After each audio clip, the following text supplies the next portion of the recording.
Hello दोस्तों, आप सभी का हमारे YouTube channel history with Idris Khan में आप सभी का स्वागत है। दोस्तों, जैसे कि आप सभी को पता है, हमारे यूट्यूब चैनल पर हिस्ट्री के जो मोस्ट इम्पोर्टेंट टॉपिक होते हैं, जिनसे एग्ज़ाम में बार बार क्वेश्चन पूछे जाते हैं, हम उन सभी टॉपिक को बहुत ही आसान भाषा में ट्रिक के माध्यम से ईजी वे में समझने की और समझाने की कोशिश करते हैं, जिनसे एग्ज़ाम में बार बार क्वेश्चन पूछे जाते हैं। और दोस्तों, हमारा वीडियो बनाने का मकसद भी यही है कि जो टॉपिक से क्वेश्चन बार बार पूछे जा रहे हैं, आपके वो टॉपिक वाले क्वेश्चन गलत ना हो। इसके क्रम में हमने कई सारे इंपॉर्टेंट वीडियो हमारे यूट्यूब चैनल पर अपलोड कर दिए हैं, जिनको अगर आप देखना चाहते हो तो प्लेलिस्ट में जाकर आप देख सकते हो। और दोस्तों, अगर आप चैनल पर नए हो तो चैनल को तो ज़रूर सब्सक्राइब कर ले, क्योंकि यहाँ पर आपको हिस्ट्री से रिलेटेड काफ़ी ज़्यादा इंपॉर्टेंट वीडियो यहाँ पे मिलते रहेंगे। जैसे कि NTA UGC net exam, TGT, PGT, other state का जो भी एग्ज़ाम होता है, उसमें हिस्ट्री से रिलेटेड जो भी क्वेश्चन पूछे जाते हैं, वो सभी आपको यहाँ से मिलने वाले वीडियो के द्वारा सोल्व कर सकते हो। काफ़ी ज़्यादा मददगार, आप काफ़ी ज़्यादा हेल्पफुल वीडियो आपको यहाँ पे मिलने वाले हैं। इसके बाद दोस्तों, अगर हम बात करें आज के वीडियो की, तो आज से पहले हमने पार्ट 1 और पार्ट 2 यानी कि कर्नाटक वॉर का पार्ट 1 और कर्नाटक वॉर का ही पार्ट 2 हमने अपलोड कर दिया है। जिनको अगर आपने देखा नहीं हो तो आप प्लेलिस्ट में जाकर देख सकते हो। आज का वीडियो हमारा पार्ट 3 है, जिसके अंदर हम तृतीय आंग्ल फ्रांसीसी युद्ध जो 1756 से लेकर 1763 के मध्य हुआ था, उसके ऊपर हम विस्तार से बात करेंगे। इससे पहले कि पार्ट 1 और पार्ट 2 को हमने बहुत अच्छी तरीके से समझाने की कोशिश की है, काफ़ी लोगों को पसंद भी आया है। दोस्तों, अगर आपको वो सभी वीडियो देखना है तो प्लेलिस्ट में जाकर देख सकते हो।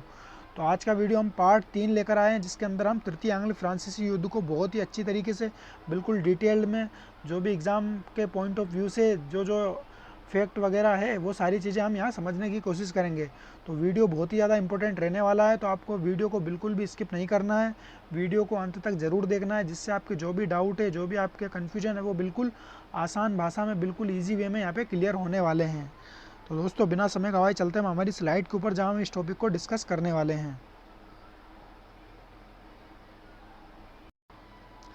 तो दोस्तों, जैसे कि स्लाइड के ऊपर आ चुके हैं हम, आज के इस वीडियो के अंदर हम तृतीय कर्नाटक वॉर के बारे में ये जो है डिस्कस करने वाले हैं।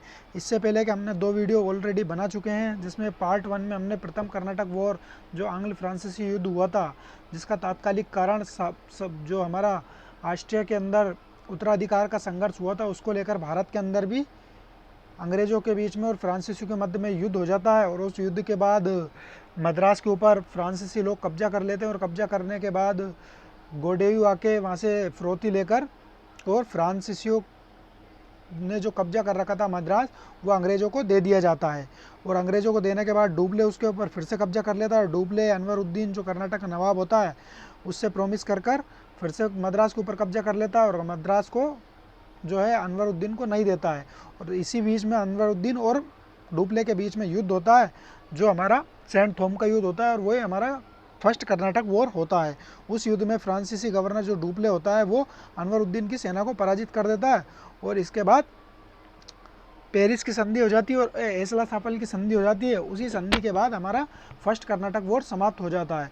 फिर उसके बाद दोस्तों, दूसरा कर्नाटक वॉर शुरू होता है। उसके लिए क्या होता है कि जो पहला कर्नाटक वॉर के अंदर अंग्रेज़ों के बीच में और फ्रांसीसियों के बीच में जो दुश्मनी और वैमनस्यता आ जाती है, उसी का कारण दूसरा आंग्ल कर्नाटक युद्ध बन जाता है। इसमें दोस्तों दूसरा कारण ये होता है कि कर्नाटक का उत्तराधिकार का संघर्ष और हैदराबाद का भी उत्तराधिकार का संघर्ष, तो इन दोनों संघर्ष का फ़ायदा कौन उठाता है? डुप्ले उठाता है। तो डुप्ले क्या करता है? अनवरुद्दीन को, मुजफ्फर जंग, चंदा साहब और डुप्ले मिलकर उसको अनवरुद्दीन की हत्या करके कर्नाटक का नवाब चंदा साहब को बना देता है। और हैदराबाद का जो निज़ाम होता है, वो पहले तो मुजफ्फर जंग को बनाना चाहता है, मगर मुजफ्फर जंग की हत्या हो जाती है।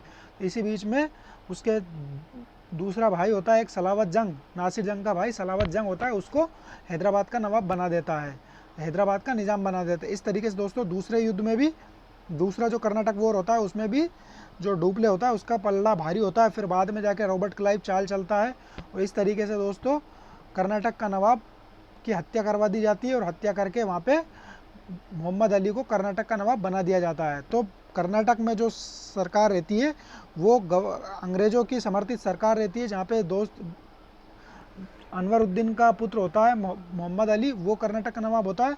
और अगर बात करें हम हैदराबाद की, तो हैदराबाद के अंदर सलावत जंग होता है, वो डुप्ले का आदमी होता है। मतलब डुप्ले को इसी बीच में 1754 में फ्रांस बुला लिया जाता है और गोडेयू आके संधि कर लेता है, और संधि करने के बाद ही हमारा दूसरा कर्नाटक वॉर समाप्त हो जाता है।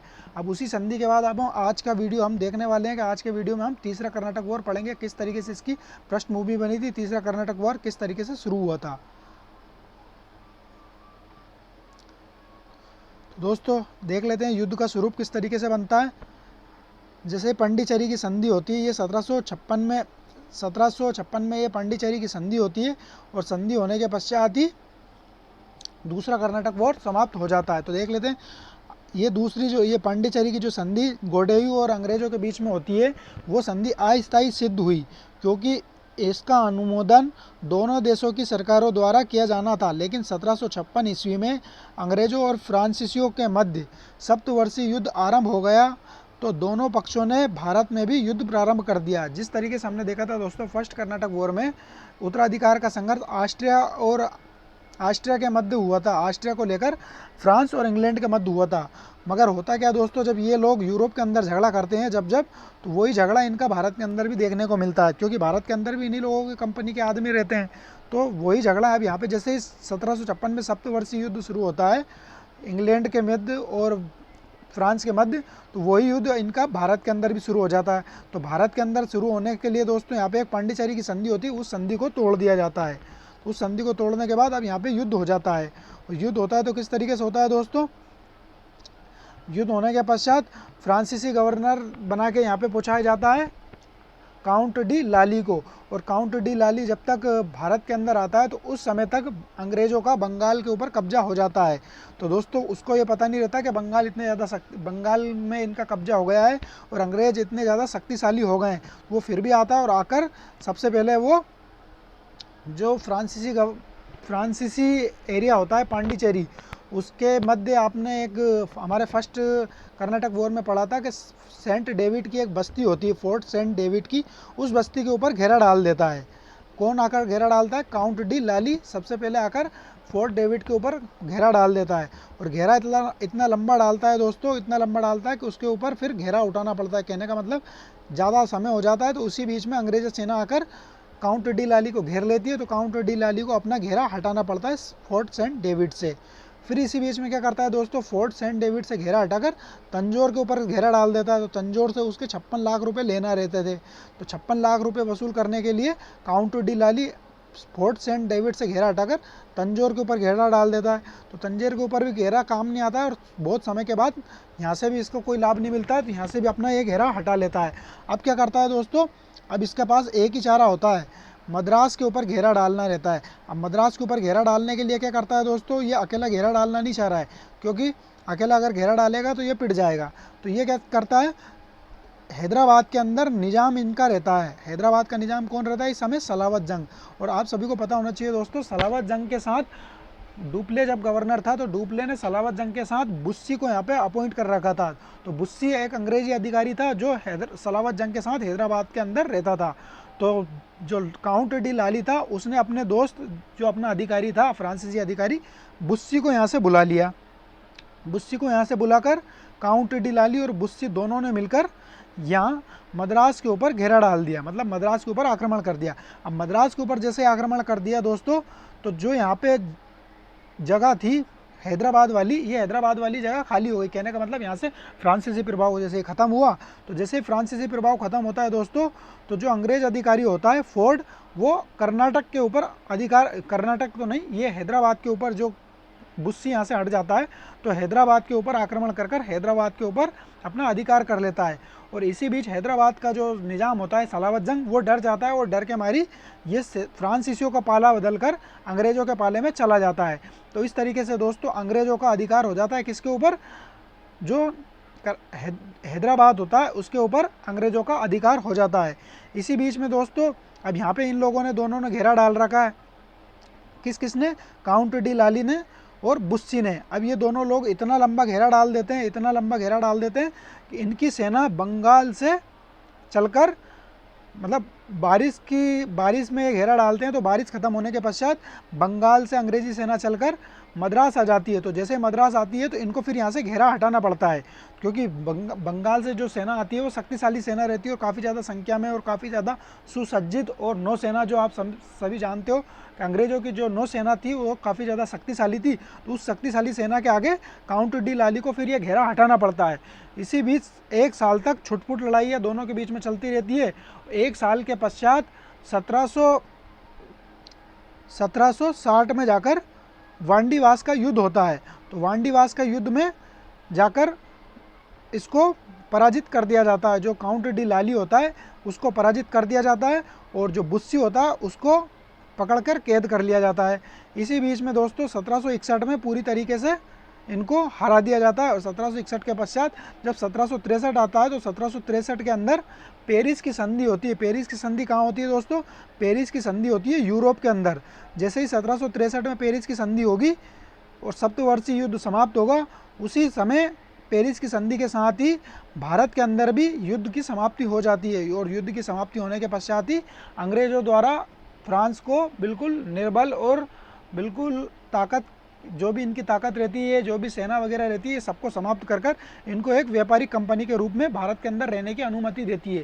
कहने का मतलब जब ये युद्ध में पराजित हो जाते हैं तो ये अंग्रेज़ लोग फ्रांस को बिल्कुल असहाय बनाकर छोड़ देते हैं, और ये बस एक व्यापारिक कंपनी के रूप में भारत के अंदर रह जाती है।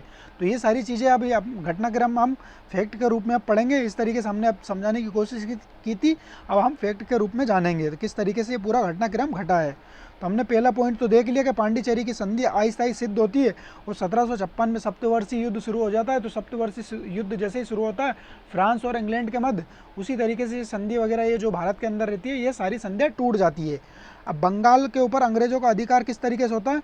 भारत में अंग्रेजी प्रभाव को समाप्त करने के उद्देश्य से फ्रांस, मतलब भारत के अंदर अब अंग्रेजी प्रभाव चल रहा है, क्योंकि कर्नाटक के ऊपर अंग्रेज़ों का शासन है और हैदराबाद के अंदर फ्रांसीसियों का शासन है, मतलब इन लोगों के आदमी बैठे हुए हैं। तो इस फ्रांसीसी द्वारा अंग्रेज़ों के प्रभाव को समाप्त करने के लिए एक योग्य सेनापति काउंट डी लाली को विशाल सेना के साथ भारत पहुंचाया जाता है।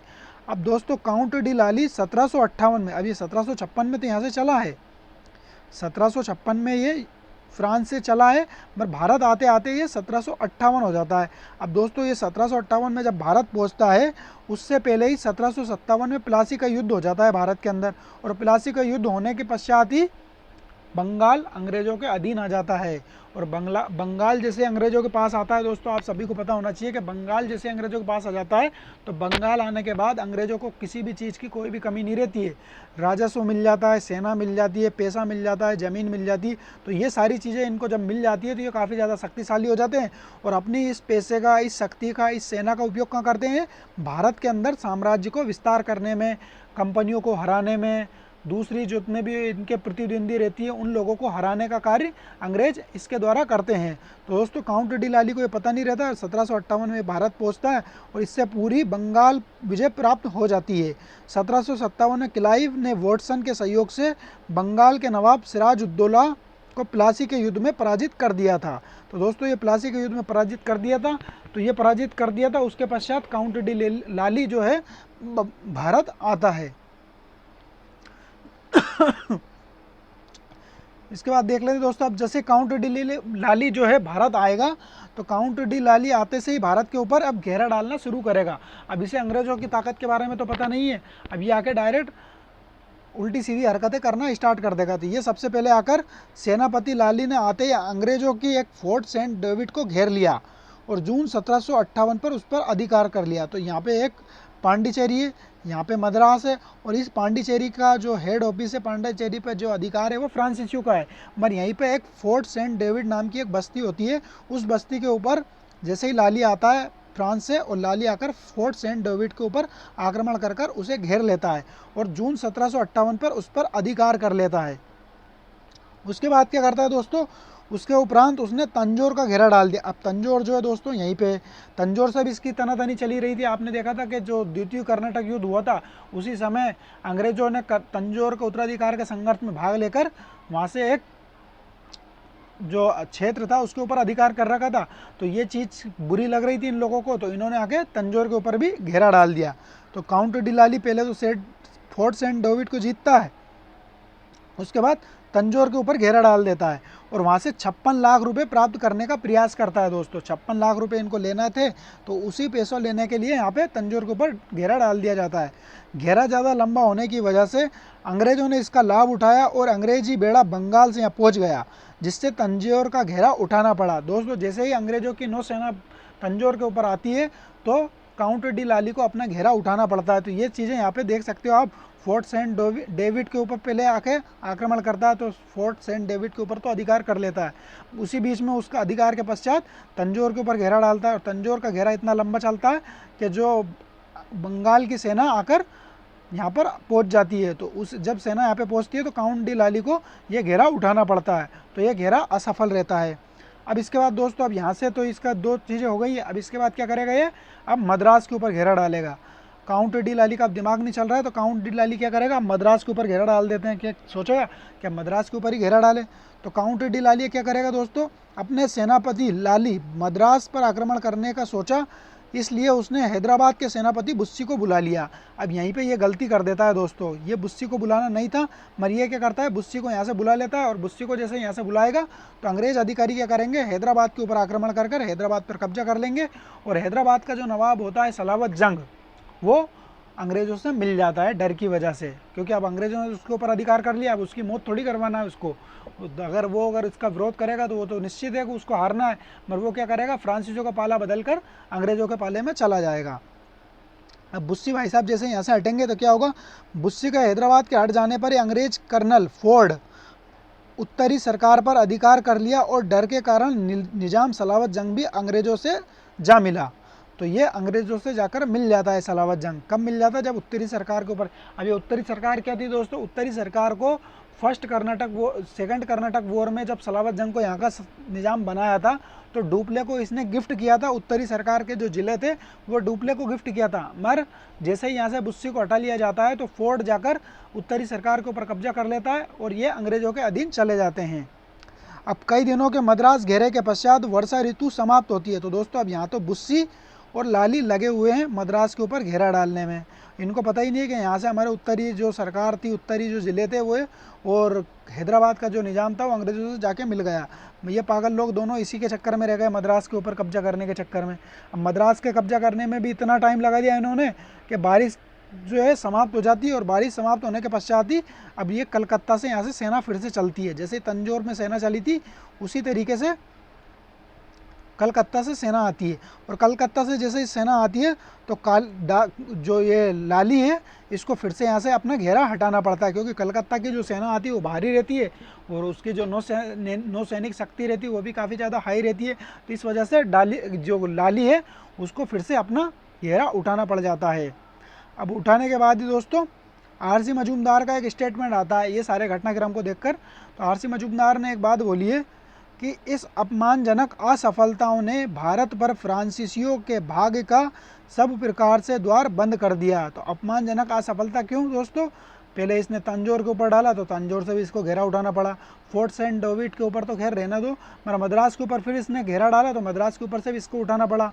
इधर यहाँ से कर्नाटक जो हैदराबाद का निज़ाम था, हैदराबाद का निज़ाम भी सलावत जंग उस अंग्रेज़ों जाके मिल गया, और उत्तरी सरकार जो इनके फ्रांसीसियों के कब्जे में था वो अंग्रेज़ों के कब्जे में चला गया। तो इस तरीके से दोस्तों सब जगह से फ्रांसीसियों की हार मिल रही थी। इसी बीच में आरसी मजूमदार ने स्टेटमेंट दिया है कि अपमानजनक असफलताओं ने भारत पर फ्रांसीसी के भाग का सब प्रकार से द्वार बंद कर दिया। मतलब अब द्वार बंद हो चुके हैं, अब फ्रांसीसियों की हार बिल्कुल तय हो चुकी है, अब फ्रांसीसियों को बिल्कुल हारना पड़ेगा।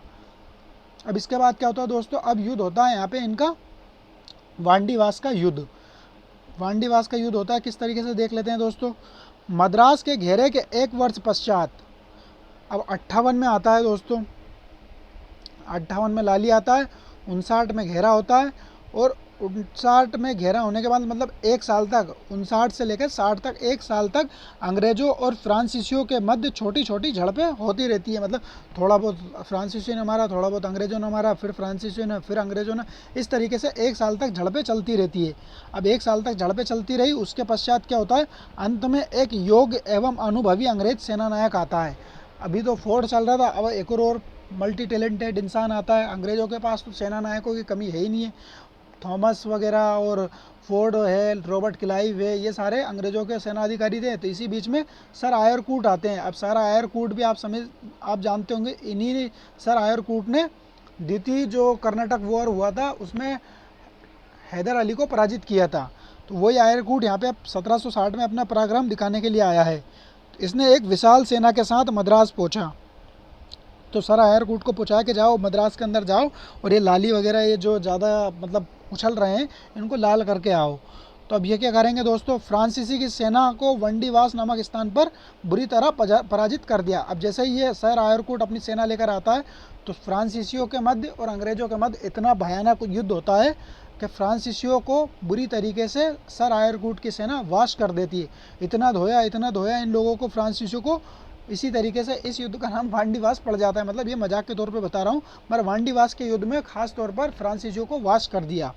तो लाली को भी बुरी तरीके से मारा यहाँ पे और बुस्से को भी पकड़ के यहाँ पे कैद कर लिया। तो लाली को भी मार मार के यहाँ पे लाल कर दिया जाता है। तो ये आप समझ सकते हो, वांडीवास के युद्ध में 1760 में फ्रांसीसियों की बुरी तरह हार हो जाती है।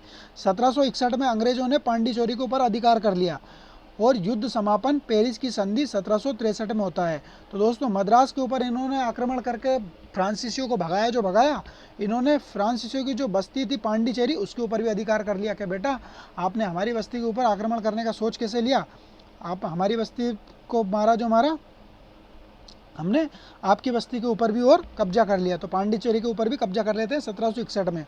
और ये सारे युद्ध की समाप्ति कब होती है, 1763 में, जो पेरिस की जो संधि होती है सप्तवर्षीय युद्ध की यूरोप के अंदर, उसी संधि के पश्चात भारत के अंदर भी इनका युद्ध विराम हो जाता है। इसी सारी घटनाक्रम को देखकर मालेसन ने एक कथन बोला है दोस्तों। मालेसन का स्टेटमेंट एग्जाम के अंदर पूछा जा सकता है, आपको याद रखना है।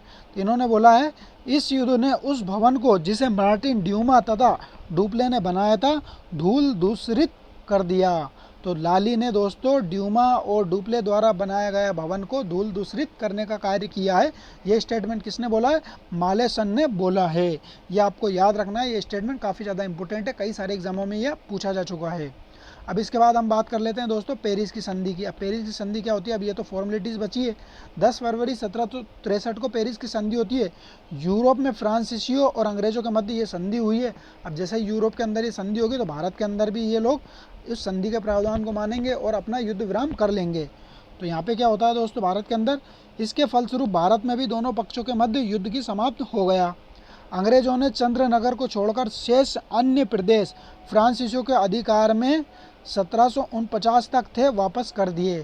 तो दोस्तों 1749 तक जितने भी क्षेत्र फ्रांसीसियों के पास थे वो सभी वापस लौटा दिए। बस चंद्रनगर को अंग्रेज़ों ने अपने पास रख लिया। तो ये चंद्रनगर जो था ये बंगाल के अंदर था दोस्तों, इसको अंग्रेज़ों ने अपने पास रख लिया और बाकी के जितने भी 1749 तक के क्षेत्र थे वो सभी वापस लौटा दिए।